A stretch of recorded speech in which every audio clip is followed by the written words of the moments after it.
Bueno, pues esta mañana le agradezco al secretario de Hacienda, a Luis Videgaray, que esté aquí, pues en las condiciones en las que está, porque no está fácil que hables, dado que tienes un problema en la garganta. Luis Videgaray, buenos días. Carmen, muy buenos días. Bienvenido. Pues sí, aquí un poquito afónico contigo, pero aquí estamos. Estás un poco afónico, entonces, bueno, vamos a ver hasta dónde da tu voz para esta conversación que hemos acordado desde la semana pasada, que hablamos a tu oficina para solicitar este encuentro.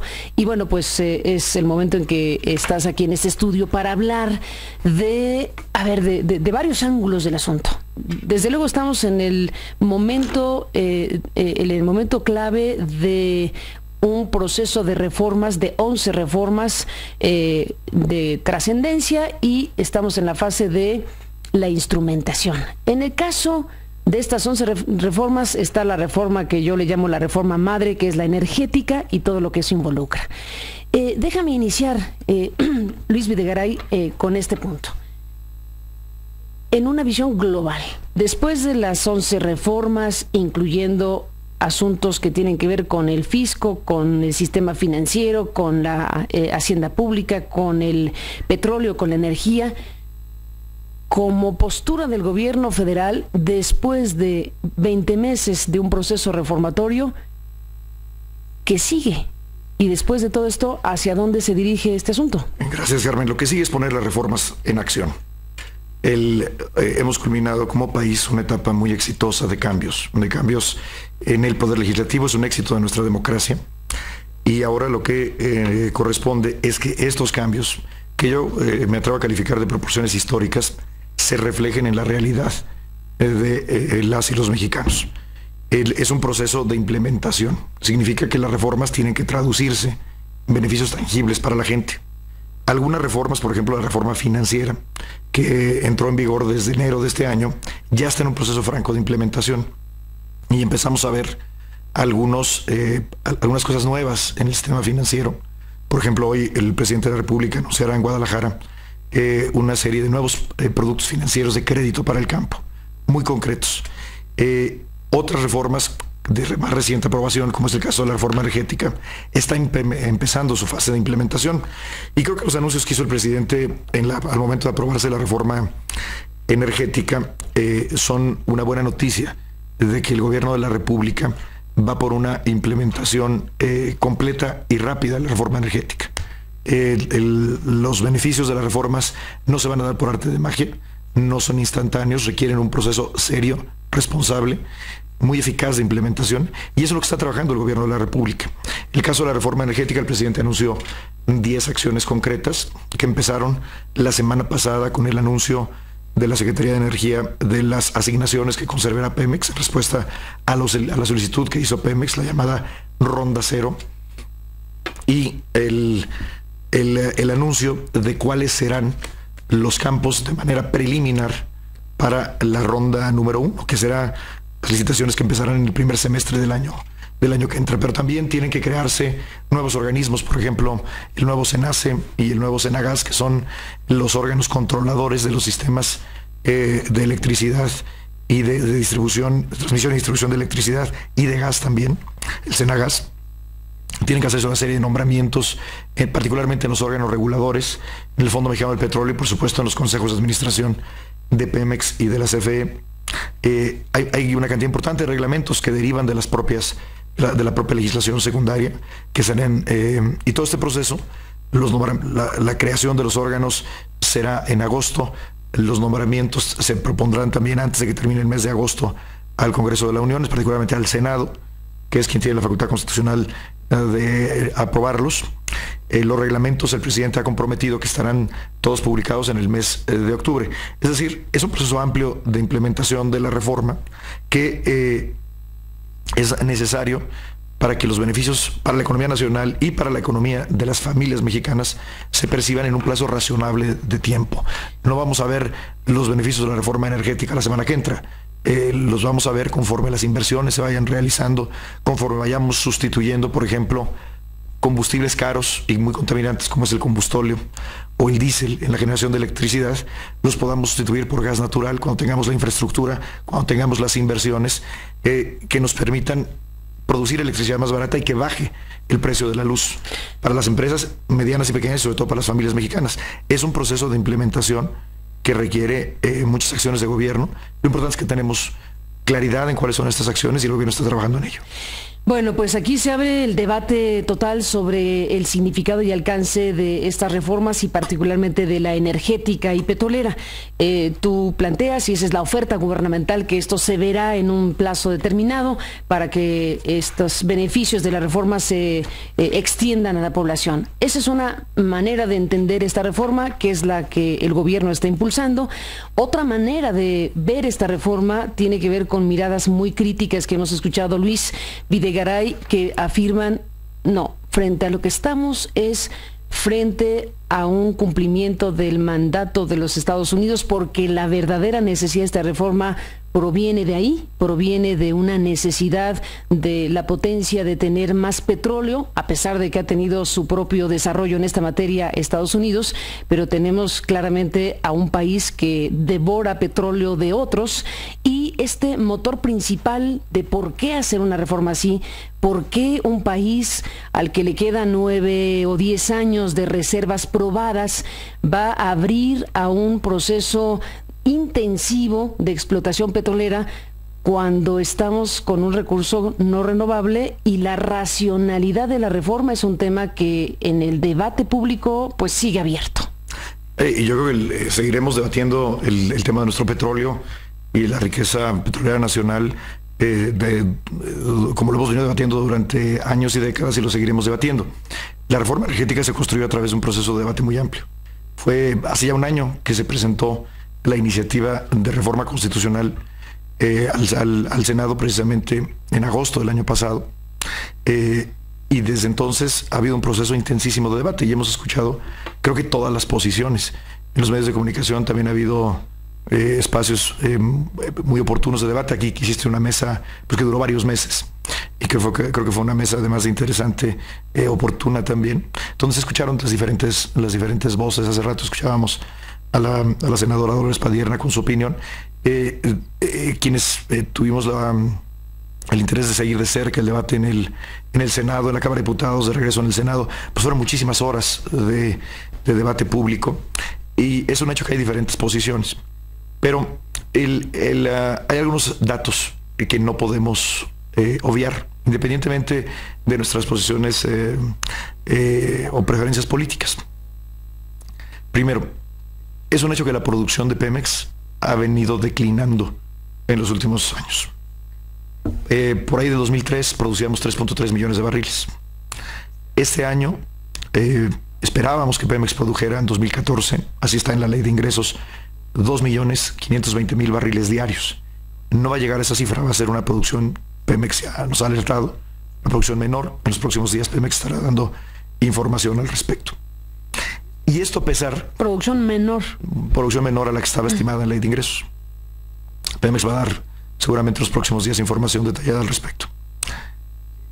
¿Cayó la producción de Cantarell más? Creo que tiene que ver con la recuperación en Cantarell y en otros yacimientos. Pero insisto, esto es información que le corresponde a Pemex dar los detalles.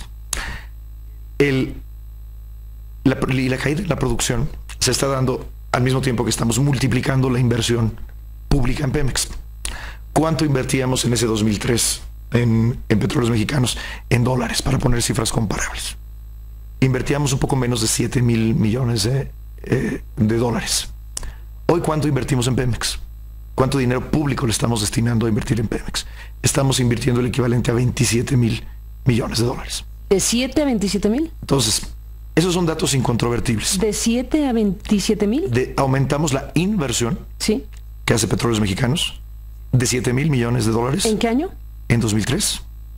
A 2014 estamos ya en 27,000 millones de dólares. ¿Y la producción? Y la producción cayó de 3.3. ¿Y en qué lo invirtieron tan mal? Bueno, lo que está pasando es que Pemex ya no tiene los yacimientos, digamos, de un acceso menos costoso, como el que tenía cuando se descubrió Cantarell en los años 70, que era un prodigio de yacimiento, y sin lugar a dudas permitió que Pemex desarrollara una tecnología muy específica a ese tipo de yacimientos. Hoy, ¿dónde están las oportunidades de Pemex? Hoy son más complejas las oportunidades. Esa es una explicación, Luis. Tú dices, nosotros invertíamos como país en 2003 7,000 millones y teníamos esta producción.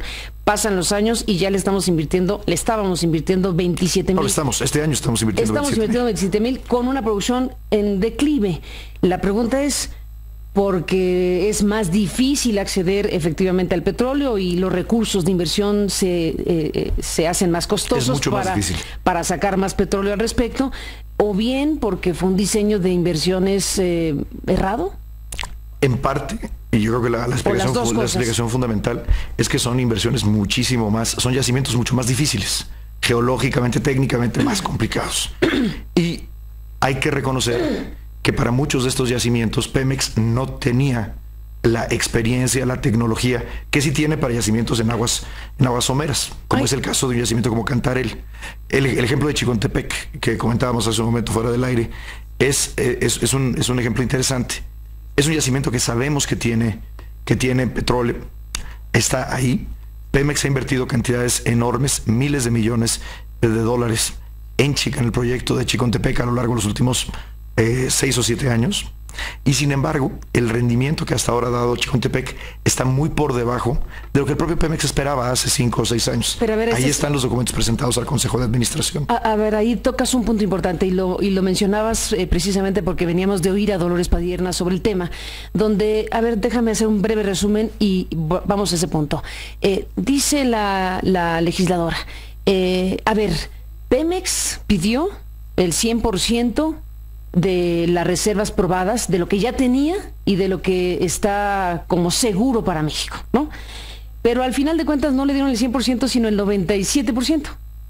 Entonces ella dice, hay un 3% de lo que se dijo que se le dio a Pemex, pero se quedan un 3% de ese pastel seguro, digámoslo así, de lo que Pemex se queda o se debería quedar, y en este caso ella habla de un 3% de diferencial entre lo que se dijo fue el 100% para Pemex y lo que se entrega. ¿Qué me dices, Luis Videgaray, de este asunto? Bueno, a ver, lo que dice la Constitución es que Pemex tenía un plazo que se venció en marzo, para solicitar a la Secretaría de Energía, con la opinión de la Comisión Nacional de Hidrocarburos, los yacimientos en los que, en opinión de Pemex, tiene la capacidad técnica y financiera para continuar su explotación o su exploración. Ya tenía ese 100%. Pemex, ya era suyo. Pemex hizo esa solicitud.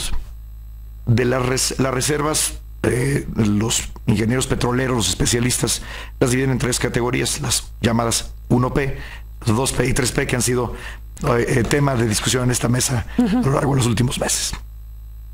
Todo lo que Pemex pidió de reservas 1P, que es el 97% de las reservas 1P que tiene Pemex. ¿No el 100%? Pidió nada más el 97%. ¿Y por qué? Considera que ese otro 3% no tiene, como mandata la Constitución, la capacidad técnica o financiera para su explotación. ¿Y qué es lo que dejó Pemex libre de eso que creíamos probado? O bueno, que se sabe probado. Se sabe que está ahí, pero tiene un costo de extracción muy alto. ¿Y qué cosa es eso? Bueno, los campos específicos le corresponde a la Secretaría de Energía o al propio Pemex decir cuáles son.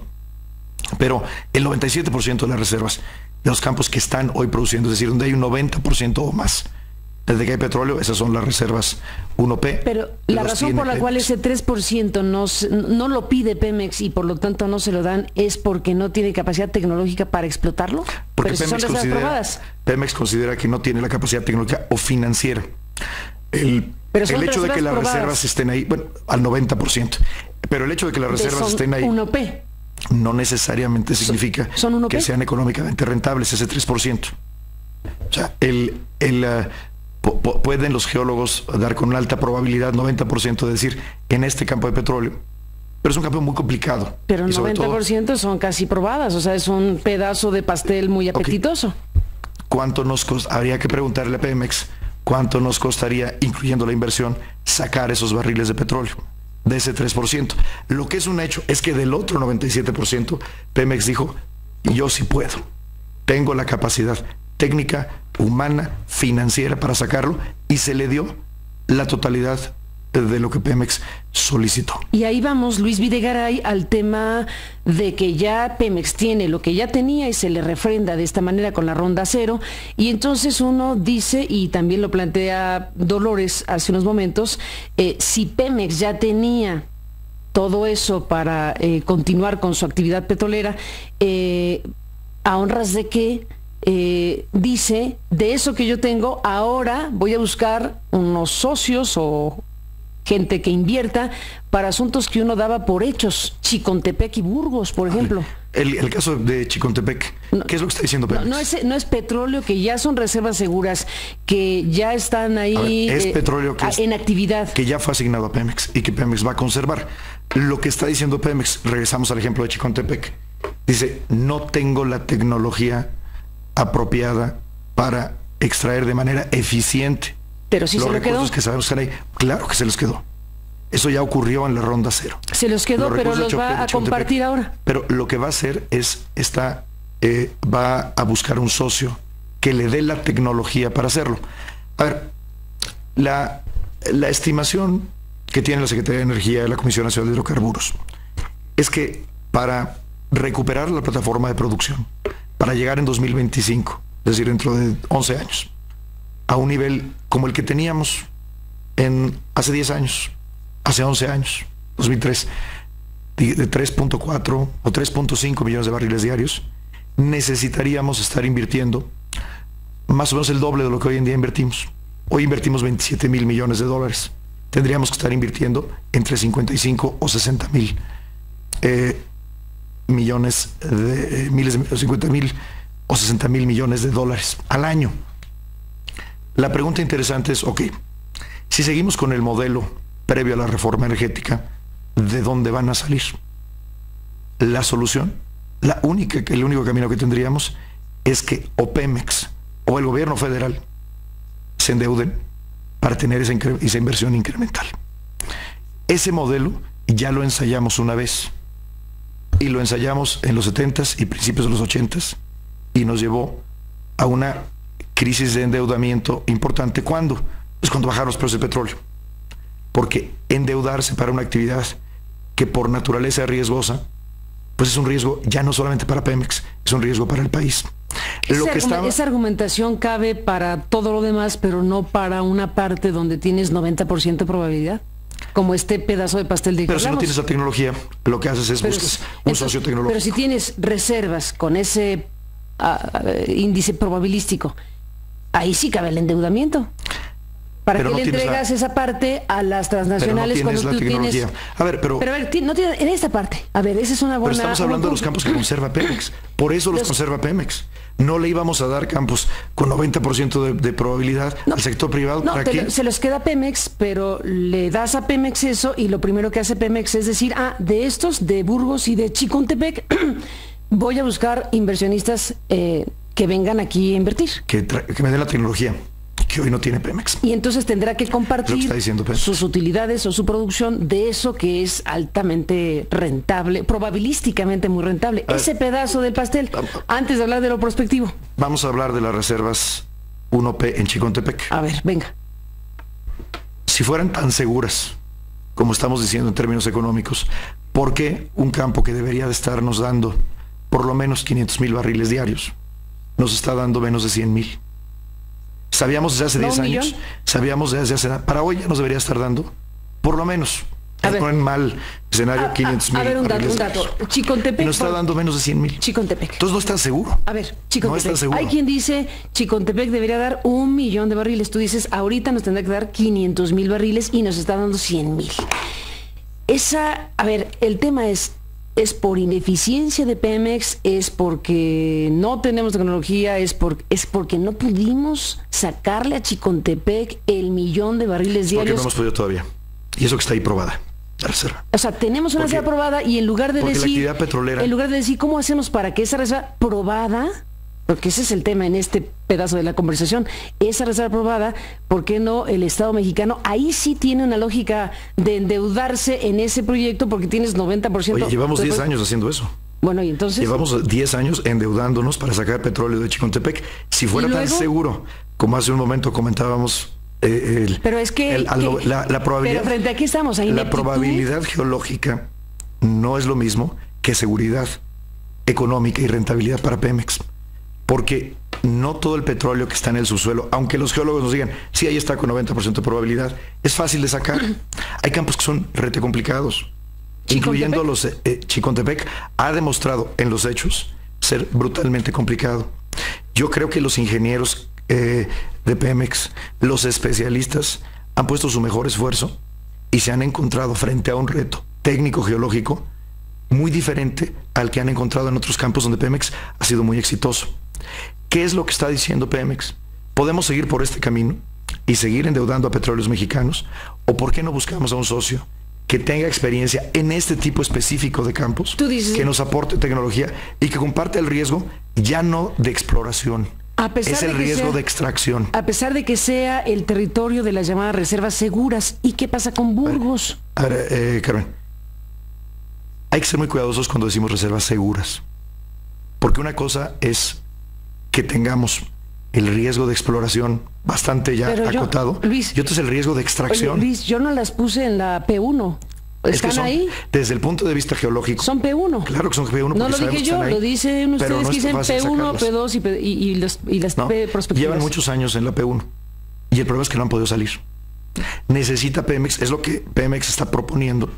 Es decir, primero que dijo Pemex frente a Chicontepec o frente a Burgos, digo, sí, claro que las quiero, porque ahí está el petróleo.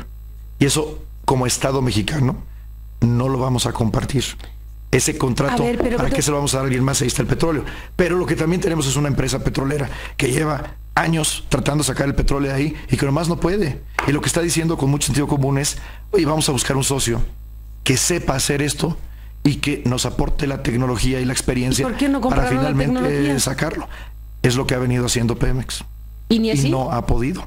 Obviamente ha necesitado buscar tecnología, capacitar gente, pero no ha podido. O sea, ¿Pemex es inepto? No, claro que no. Pemex está enfrentando retos diferentes a los que había enfrentado. Pero si hay gente en el mundo que ya lo ha enfrentado con éxito, este tipo de yacimientos. Y lo mismo pasa en aguas profundas. Y lo mismo pasa en otro tipo de yacimientos no convencionales o campos de recuperación terciaria, donde Pemex está haciendo cosas por primera vez que hay otras empresas en el mundo que ya han hecho muchas veces exitosamente. Entonces tenemos dos opciones. Le seguimos metiendo mucho dinero a Pemex hasta que adquiera la experiencia y la tecnología, o permitimos a Pemex, como lo está diciendo, en los campos que va a conservar, que van a seguir siendo de petróleos mexicanos, que diga, permítanme traer un socio, déjenme asociarme con alguien que me permita acortar la curva de aprendizaje. Imaginemos el caso, Luis, Chicontepec, con todo lo que acabas de decir. Tú dices, bueno, es de Pemex, pero va a invitar a X o Y. Que venga aquí Exxon, que venga Shell, que venga quien sea, y entonces que en 2 años Chicontepec esté dando un millón de barriles de petróleo. Es poco probable que en un año nos dé 1 millón. Bueno, sería una maravilla, sería una cosa sensacional. Lo que hoy se sabe, la información que hoy tiene el Estado mexicano, hablamos del caso Chicontepec, es lo que tú nos estás diciendo, que venga Chevron o que venga quien sea y entonces mágicamente ponga la tecnología y los ingredientes que Pemex no ha tenido y entonces produce ese 1 millón de barriles que puede tener. No es mágicamente, Carmen. Ahí es donde está. Yo me atrevo a hacer una observación a tu enunciado. No es mágicamente. La empresa que sea, con la que Pemex, a través de un proceso de licitación, porque no es un proceso discrecional, pudiera asociarse, tiene que tener la tecnología y el éxito probado en yacimientos similares en otras partes del mundo. Esa es la gran diferencia. Pemex nos ha demostrado en los últimos años que no ha podido con este tipo de yacimientos. Del 1 millón de barriles potencial, llamémoslo así, no, hipotético, pues viene alguien y entonces pone lo que Pemex no ha podido y entonces se lleva, ¿qué te gusta? ¿La mitad?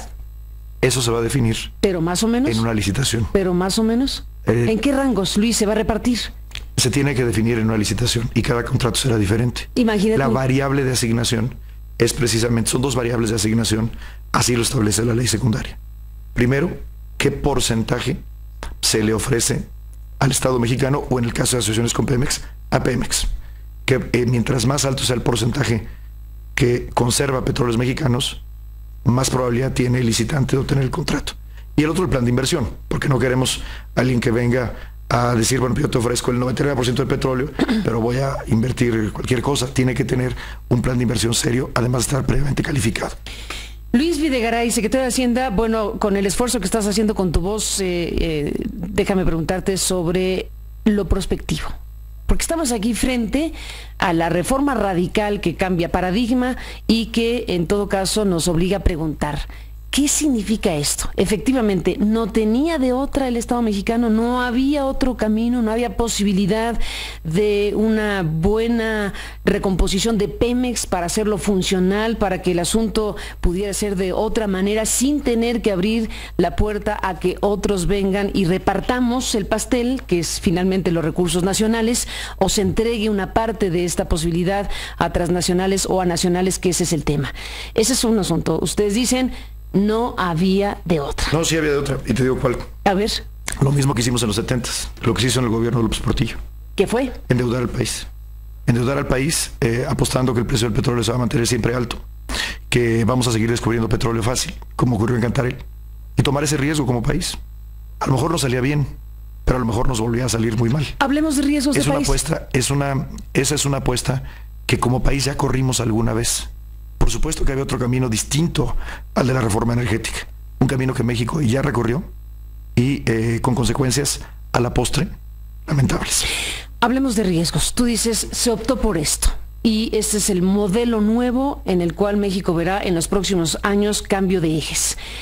En el análisis, en el mapa gubernamental, porque están tomando una decisión histórica, ¿dónde están sus escenarios sobre lo que puede pasar si, por ejemplo, el Estado mexicano no logra establecer, tristemente como no lo ha logrado establecer a lo largo de la historia, mecanismos de control gubernamental, de regulación eficiente, de prácticas anticorrupción, todo eso que está en el papel, pero que a lo largo de la historia no ha ocurrido?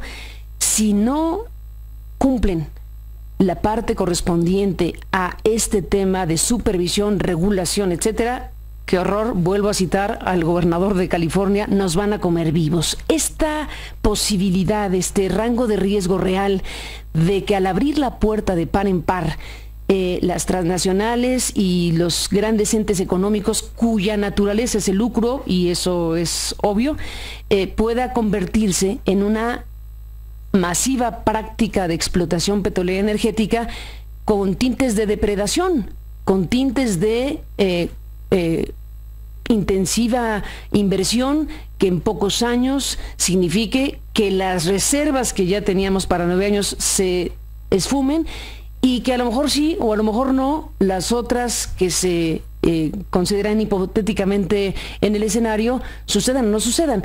Esa posibilidad de la depredación pues es real, Luis. Lo que también es real, Carmen, es que la industria petrolera es una industria de alto riesgo.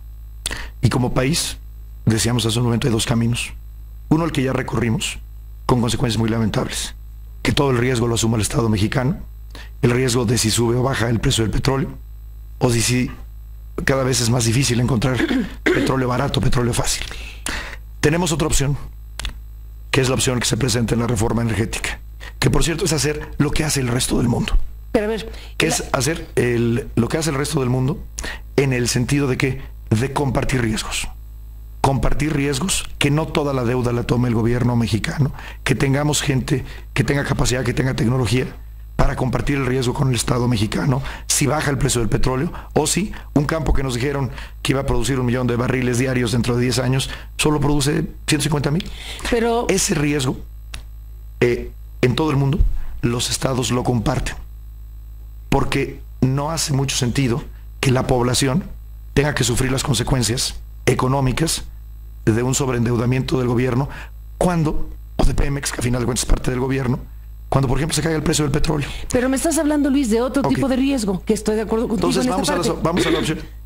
Podemos seguir con el modelo anterior, podemos seguir con el modelo en el que la única forma de inyectarle más recursos a Pemex es a través del presupuesto público, del mayor endeudamiento, o vamos a como lo hace el resto del mundo. Y la pregunta clave, de fondo, es: los mexicanos creemos que podemos estar a la altura del reto, en términos de vigilancia, de transparencia, como ocurre en el resto del mundo, como si pueden los colombianos, como sí pueden los brasileños, como pueden el gobierno de Azerbaiyán, como puede Noruega.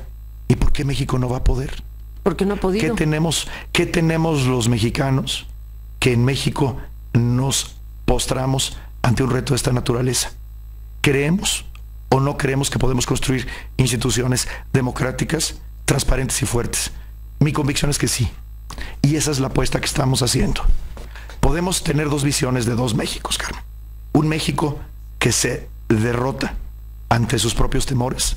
Un México que está dispuesto a dar un paso adelante y decir, sí podemos hoy, en la democracia mexicana, en una sociedad plural, con medios de comunicación altamente vigilantes, con organizaciones de la sociedad civil que hoy están involucradas en los asuntos públicos, sí podemos construir instituciones diferentes. En la reforma energética, lo que se busca es una construcción institucional distinta a la que hemos tenido en el pasado, basada en 3 principios. Primero, ninguna decisión la va a tomar una sola persona, ni siquiera una sola institución. ¿Ni tú, secretario de Hacienda, que estás muy metido? Bueno, la Secretaría de Hacienda, en el diseño quedó muy dominante. La Secretaría de Hacienda ha disminuido de manera muy importante sus facultades de intervención en la industria petrolera. Algunos no te querían ni ahí. Bueno, yo creo que... Algunos dicen que estás demasiado presente. A ver, lo de menos es quién ocupa hoy la titularidad de la Secretaría de Hacienda. No tú, sino el secretario en cuestión. La Secretaría responsable de la Hacienda Pública, es lógico que tenga una opinión en el Consejo de Administración de Pemex sobre el activo más importante que tiene la Hacienda Pública, que es Pemex. Pero eso no quiere decir que Hacienda va a tomar las decisiones. Como hasta antes de la reforma, hasta antes de la semana pasada, sí tomaba Hacienda muchas decisiones.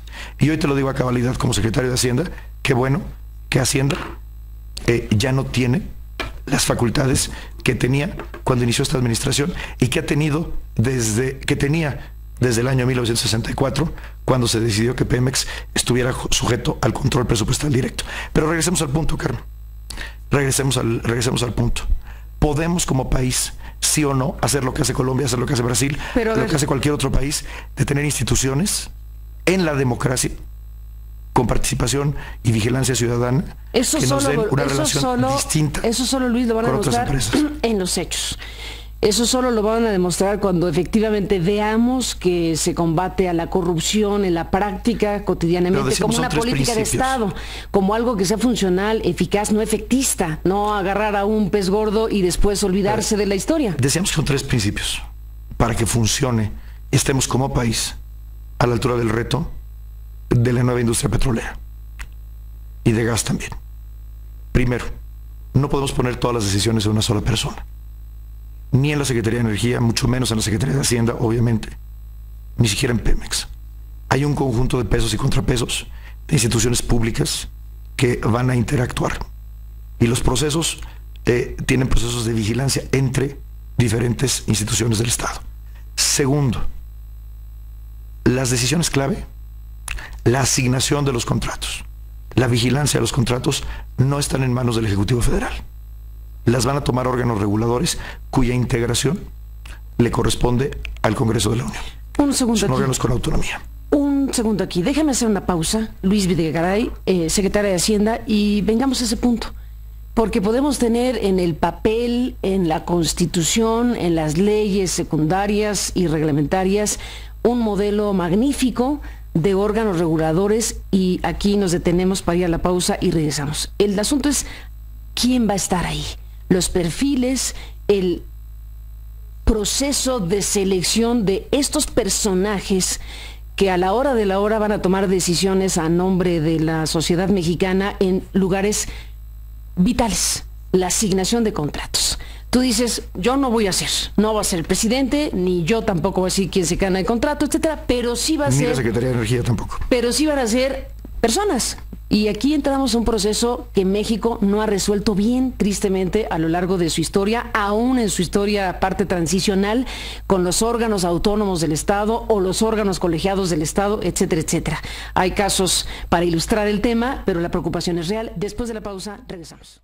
Estamos con Luis Videgaray, el secretario de Hacienda, en esta conversación sobre, ¿Hacia dónde se dirige este barco país que se ha colocado en una ruta distinta, con reformas que cruzan de lado a lado asuntos trascendentes como las telecomunicaciones, que es otro tema, como el de la energía y demás cuestiones? Las 11 reformas en cuestión, más la del campo que ahí viene, que vamos a ver en algún momento de qué se trata el asunto, pero hasta este corte estamos en este momento tratando de analizar y qué viene, y qué riesgos, y qué retos, y qué desafíos, Luis.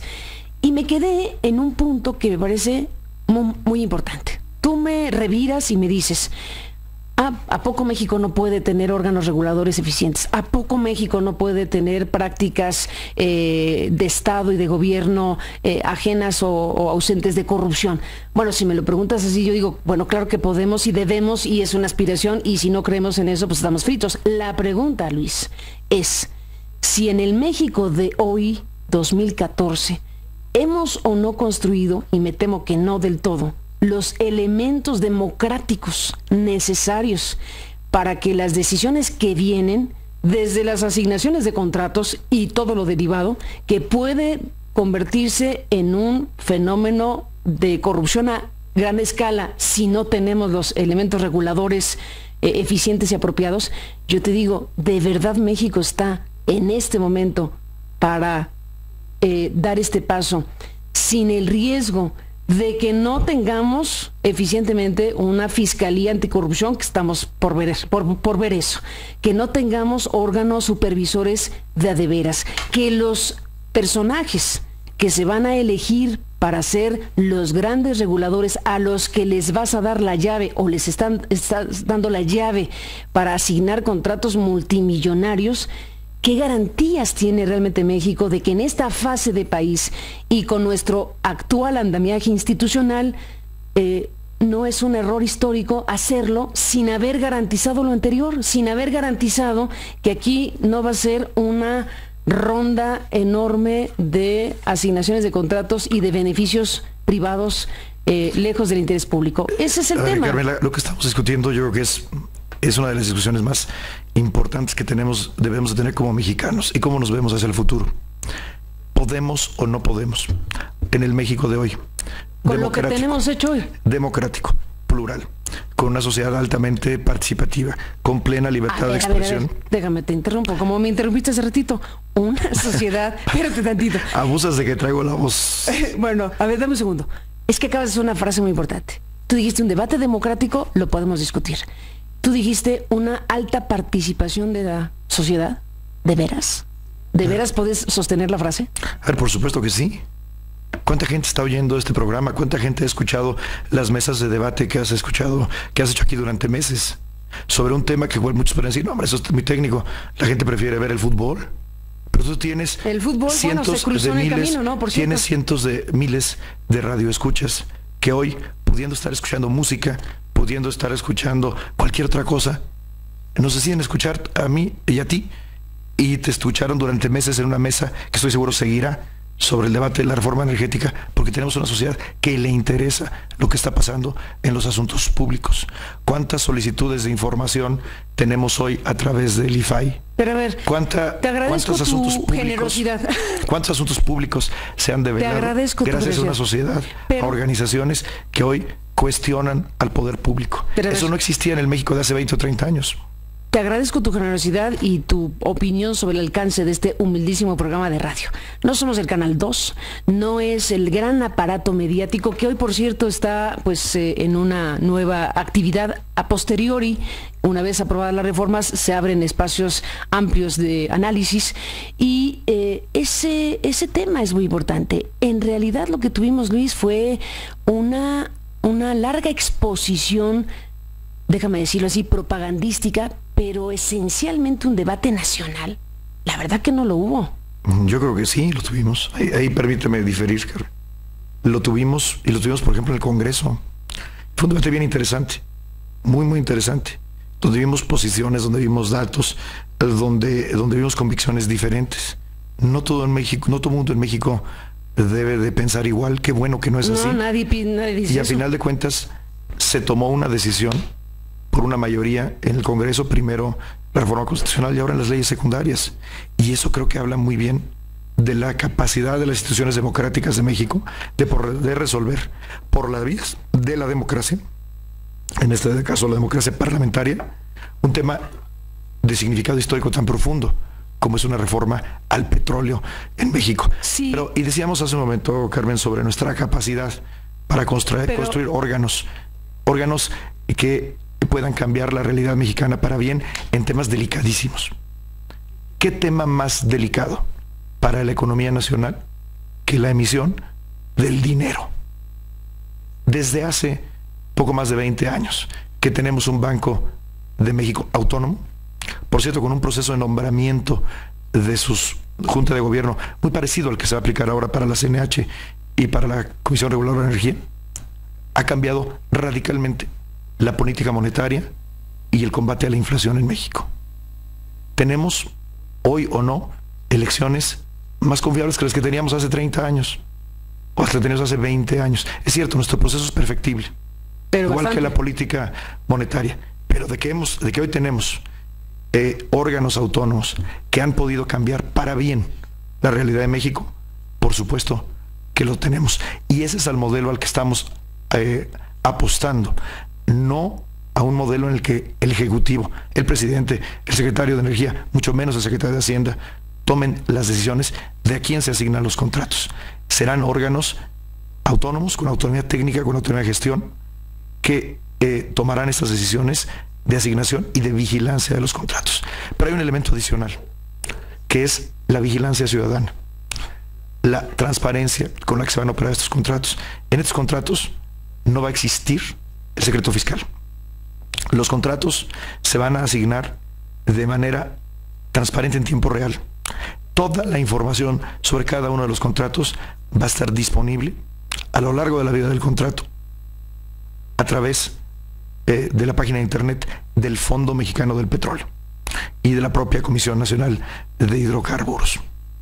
Es decir, hoy, en el México en el que tenemos una prensa libre, activa, que tenemos organizaciones de la sociedad civil que están interesadas y que tienen especialistas en materia presupuestal, o cualquier estudiante de una carrera de economía, de finanzas o una ingeniería del petróleo, van a poder acceder a la información de todos esos contratos.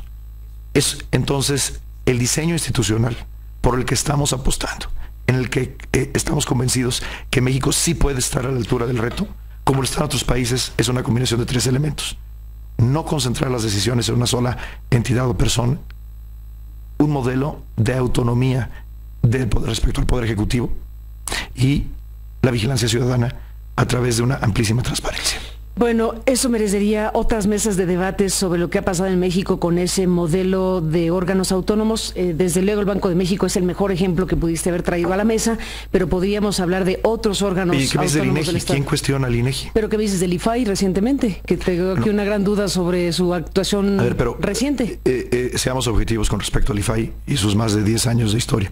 No, pero el nuevo IFAI de hoy. El IFAI ha cambiado, por ejemplo, el periodismo. ¿Cuántos reportajes has hecho tú, tus colaboradores, a través de solicitudes de transparencia? No, pues es ganado por nosotros. Claro, o sea, son batallas ganadas, por nosotros, territorios los ciudadanos, ganados. Por supuesto. Y eso es gracias a que hay un órgano autónomo que, por cierto, ahora con la reforma del año pasado, que dejó mucho que desear hace unos días, ese órgano autónomo puso en cierta duda su autonomía. Esa es una interpretación jurídica, claro. Carmen. Pues sí. Y es injusto criticar la autonomía del órgano a partir de un criterio jurídico. Ni tú ni yo somos abogados, pero hubo una mayoría de comisionados que optaron por un criterio jurídico, pero eso, en mi opinión, no vulnera su autonomía. Eso es opinar. Lo que garantiza el IFAI es que hoy el ciudadano, el periodista, el estudiante puede acceder a información que antes hubiera sido impensable. Entonces, la creación del IFAI, por supuesto que también es una conquista de la democracia y de la ciudadanía mexicana. Que no la podemos perder. Como es el INEGI, como es el Banco de México, y cómo van a ser estos nuevos órganos autónomos. El tema es ese. El tema es ya no el diseño de avanzada de órganos colegiados, etcétera, sino el mecanismo para la selección de esos personajes. Acaba efectivamente colocándose de nuevo el tema del Congreso, que en el papel es fantástica la idea de que el Congreso, por propuesta del Ejecutivo, por estas mezclas que hacen que sea una especie de vigilancias mutuas, todo eso está muy bien. El problema acaba siendo cuando en esta llamémosle democracia mexicana o democracia a la mexicana, acaba imponiéndose el cuotismo, la distribución de espacios, el te tocan 3 a ti y 2 a mí, y eso que acaba dándole al traste precisamente a la esencia de este diseño. El diseño no te lo discuto, la aplicación del diseño y los riesgos que implica la aplicación del diseño de dejar en manos de personas que vamos a ver quiénes son, no se puede prejuzgar, pero se puede tener como antecedente experiencias Carmen, aquí sí que nos colocan en un riesgo importante. Aquí sí coincido contigo plenamente. Sería un riesgo grande y también una oportunidad perdida para México si la integración de estos órganos se resolviera por cuotas, con base en cuotas políticas. Sería terrorífico, pero no imposible, Luis. El Congreso tiene una alta responsabilidad. Y el Ejecutivo tiene una alta responsabilidad en las propuestas. ¿Qué nos garantiza que no va a ser así, Luis, y lo ha sido en otras ocasiones? El presidente de la República se comprometió públicamente a entregar sus propuestas al Congreso antes de que inicie el periodo del 1 de septiembre, que arranque el 1 de septiembre. Y la integración estará basada en perfiles que cumplan con lo que requiere la integración de los órganos. Por ejemplo, en la Comisión Nacional de Hidrocarburos ya hay 5 comisionados el día de hoy, porque es una comisión que venía con otras facultades, con otro rango de acción, pero ya está parcialmente integrada. Faltan 2 comisionados. La mayoría de los comisionados actuales tiene un perfil muy adecuado. Son geólogos. Hay un economista. Y ahora hay que analizar de estos 2 nuevos comisionados que van a complementar a la Comisión Nacional de Hidrocarburos, cuál es el perfil idóneo. Platicando con los propios comisionados nos dicen, por ejemplo, sería bueno que haya un comisionado abogado y sería ideal tener otro economista u otro geólogo. No podemos ir en un sistema de cuotas a poner a alguien que nos dé un equilibrio político fácil en el Congreso y ponga ahí a alguien que no cumple con los requisitos de experiencia, de conocimiento. Lo mismo ocurre en la Comisión Reguladora de Energía. Ahí hay ya 4 comisionados, faltan 3. Hay que nombrar otros 3. O por ejemplo, un órgano del que se habla menos, pero que a lo largo del tiempo tal vez va a ser el más importante, que es el Fondo Mexicano del Petróleo, donde el Comité Técnico tiene una mayoría de consejeros no gubernamentales. 4. Los otros 3 son el gobernador del Banco de México, el secretario de Energía y el secretario de Hacienda. Pero quienes hacen mayoría serán también nombramientos de ciudadanos. Ahí necesitamos especialistas en finanzas públicas, en economía del petróleo, gente que acredite que tiene el perfil. Y creo que ahora lo que va a hacer el gobierno de la República, el presidente de la República, es proponer al Congreso perfiles adecuados. Y será responsabilidad del Congreso calificar o no, aprobar o no estas propuestas con base en perfiles. Sería un error de proporciones mayores que el Congreso optara por el equilibrio fácil entre grupos parlamentarios y vayamos a una asignación por cuotas. ¿Reconoces que existe el riesgo de que ocurra? Por supuesto que existe el riesgo. Estoy completamente de acuerdo contigo. Y nos toca a todos. Nos toca a todos. Servidores públicos, ciudadanía, medios de comunicación, organizaciones no gubernamentales, vigilar que eso no ocurra. Pues aquí me quedo con un asunto trascendente y me parece muy bien que el propio secretario de Hacienda reconozca que hay riesgo de que en el Congreso se vaya por la fácil de la repartición de cuotas o de perfiles afines a partidos políticos en lugar de los perfiles eminentemente técnicos. Y por eso es esta preocupación y por eso es este riesgo del que yo te hablo, que si México tiene un diseño de avanzada con sus órganos reguladores en el papel, pero a la hora de poner a quienes lo van a instrumentar, nos topamos con esa misma pared que ya no nos hemos topado. Vaya asunto, Luis. Pero yo creo que tenemos experiencias también muy exitosas.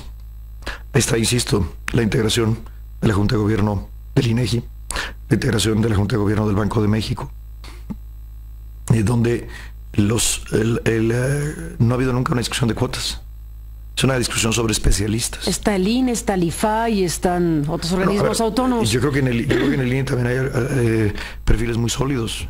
Por ejemplo, Lorenzo Córdoba, que es el presidente del INE, Oye, es un mejor presidente que, con mucho respeto lo digo, el señor senador Manuel Bartlett, cuando fue presidente del equivalente al INE de hoy. No, pero era secretario de Gobernación. Pues sí, claro. Era otro modelo, mundo, era otro México, mundo. Afortunadamente superado. Y hoy tenemos a un auténtico especialista en materia electoral, con yo creo que un prestigio acreditado al frente del Instituto Nacional Electoral. Ese es un éxito de nuestro proceso democrático. Nos tenemos que asegurar, empezando por el gobierno, por el presidente de la República, que hace los nombramientos, que el proceso de definición en el Congreso atienda a perfiles idóneos conforme lo marcan la Constitución y la ley, y no a una repartición de cuotas. Luis Videgaray, te agradezco los minutos que además nos has dado, porque ya te tienes que haber ido porque te vas a Guadalajara, según entiendo, y te va a dejar el avión. Efectivamente acompaño al presidente de Guadalajara para hacer un anuncio importante en materia de financiamiento a los pequeños productores del campo. Si me das unos minutos más, claro, ya que estamos en esto, déjame hacer poner dos asuntos adicionales. A lo largo de esta conversación, tenemos cortes, ¿verdad? Tenemos un corte, vamos a un corte. A lo largo de esta conversación, adelanto el tema. A lo largo de esta conversación, en diferentes momentos has aludido al tema de la democracia. Incluso en estos últimos minutos, hablando del Congreso y de los órganos autónomos del Estado mexicano que han sido diseñados a partir de un proceso democratizador de México. Si ese es el tono y si la defensa de la reforma energética y petrolera está basada en la funcionalidad democrática mexicana de hoy, la que sea, cada quien tendrá su opinión, te pregunto sobre otra cosa que se estrena en México, otra herramienta que se estrena en México a partir de una de las reformas que es la político-electoral, que es la consulta. La fase siguiente, digámoslo así, de la democracia electoral es la democracia participativa, y México ha dado una batalla grande y se han logrado algunas cuestiones, se gana, se pierde, y se van abonando espacios para aspirar algún día a una democracia plena. Existe hoy en el marco legal mexicano una figura que se va a estrenar en 2015. Hay diferentes interesados en colocar en ese mecanismo preguntas, el PAN con su salario mínimo, el PRI dice que a lo mejor hace una pregunta que no será energética, pero que a lo mejor la va a usar también para ese propósito. Morena y el PRD, cada quien en lo suyo, están impulsando preguntas que se dirigen a el asunto de la reforma energética, básicamente con la idea de que a partir de una consulta al país, de preguntarle a las mexicanas y a los mexicanos sobre un tema ya aprobado, y si la Suprema Corte de Justicia decide que es pertinente incorporar una o dos o las preguntas que vengan, se abre una ventana totalmente inesperada, si es que eso sucede, para un modelo de cosas que ustedes han echado a andar. Déjame hacer una pausa, Luis Videgaray, y regresamos con ese tema. Hablamos de la consulta tomando el hilo de tu disertación respecto a la democracia mexicana y lo que en este momento da elementos de defensa de la reforma energética de tu parte. Volvemos con esto. Bueno, entramos en la parte final de esta mesa, de esta entrevista con Luis Videgaray, el secretario de Hacienda. En el entendido de que ya te vas a Guadalajara a este asunto del anuncio del campo, que por cierto es de tema financiero, ¿verdad? Es un anuncio de nuevos productos de crédito para pequeños productores. ¿Nos puedes adelantar algún...? Es un resultado muy concreto de la reforma financiera. Como decíamos, la reforma financiera ya está en vigor desde enero. Es una de las reformas impulsadas del Pacto por México. Y ahora la vamos a ver en acción en el campo, con algunos productos de financiamiento que hubieran sido impensables hace algunos años. Por ejemplo, antes del financiamiento a los pequeños productores. El presidente va a anunciar hoy productos con características muy diferentes a las que teníamos hasta antes de la reforma financiera y que no se podrían haber hecho sin la reforma financiera. Es un hecho que el campo necesita muchas cosas, por eso se está pensando, se está trabajando colectivamente en una reforma importante en el campo. Pero lo que es un hecho es que un campo sin financiamiento profundo e incluyente, particularmente de pequeños productores, y eso, por cierto, involucra a muchas mujeres pequeñas productoras, no funciona. Necesitamos cambiar el modelo de financiamiento al campo y hoy se da un anuncio importante. Creo que es una muy buena noticia para las y los productores del campo, particularmente para los más pequeños productores del campo. Luis Videgaray, dejé puesto el tema de la consulta, tomando como referencia las varias menciones que hiciste del proceso democrático.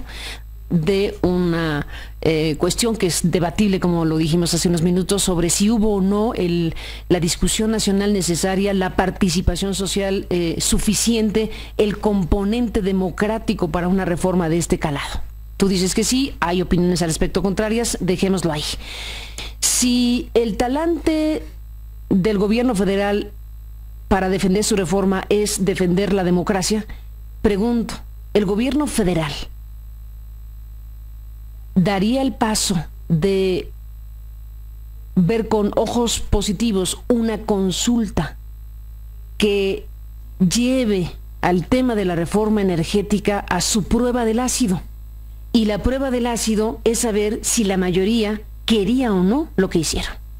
Bueno, primero déjame hacer un comentario general sobre el mecanismo de consulta. Yo creo que, y aquí hablo como ciudadano, y yo creo que es una cosa muy buena que en México tengamos nuevos mecanismos de democracia directa, como existen en otros países en el mundo, donde están bien regulados y funcionan. Yo creo que hacia adelante las consultas ciudadanas pueden cambiar incluso la dinámica de las elecciones al Congreso o incluso las elecciones presidenciales.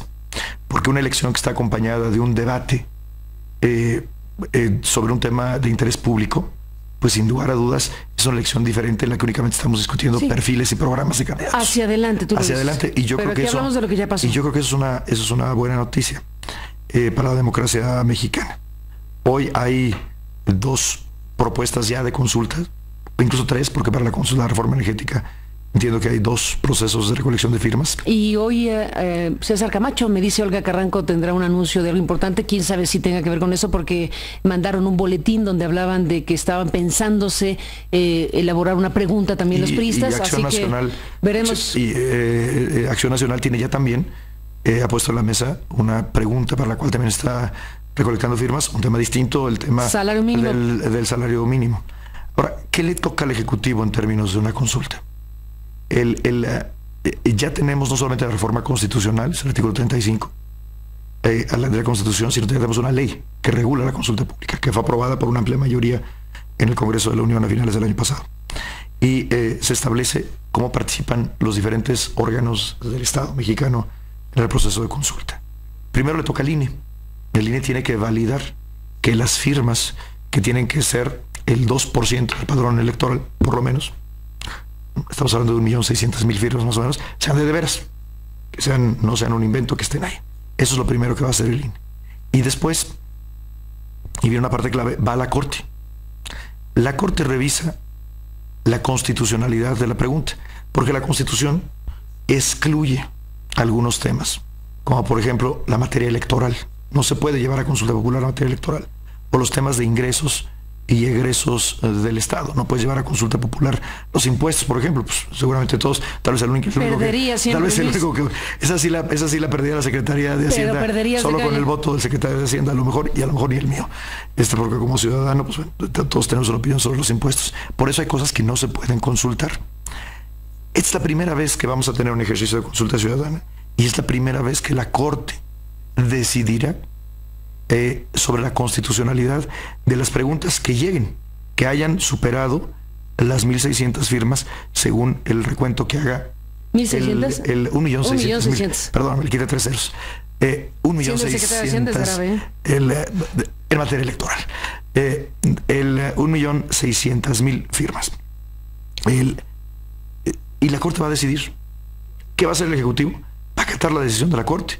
Si la Corte decide que estas consultas, incluyendo la energética, procede, al gobierno federal tiene el derecho, el presidente de la República. ¿Y el alcance de la consulta es vinculante?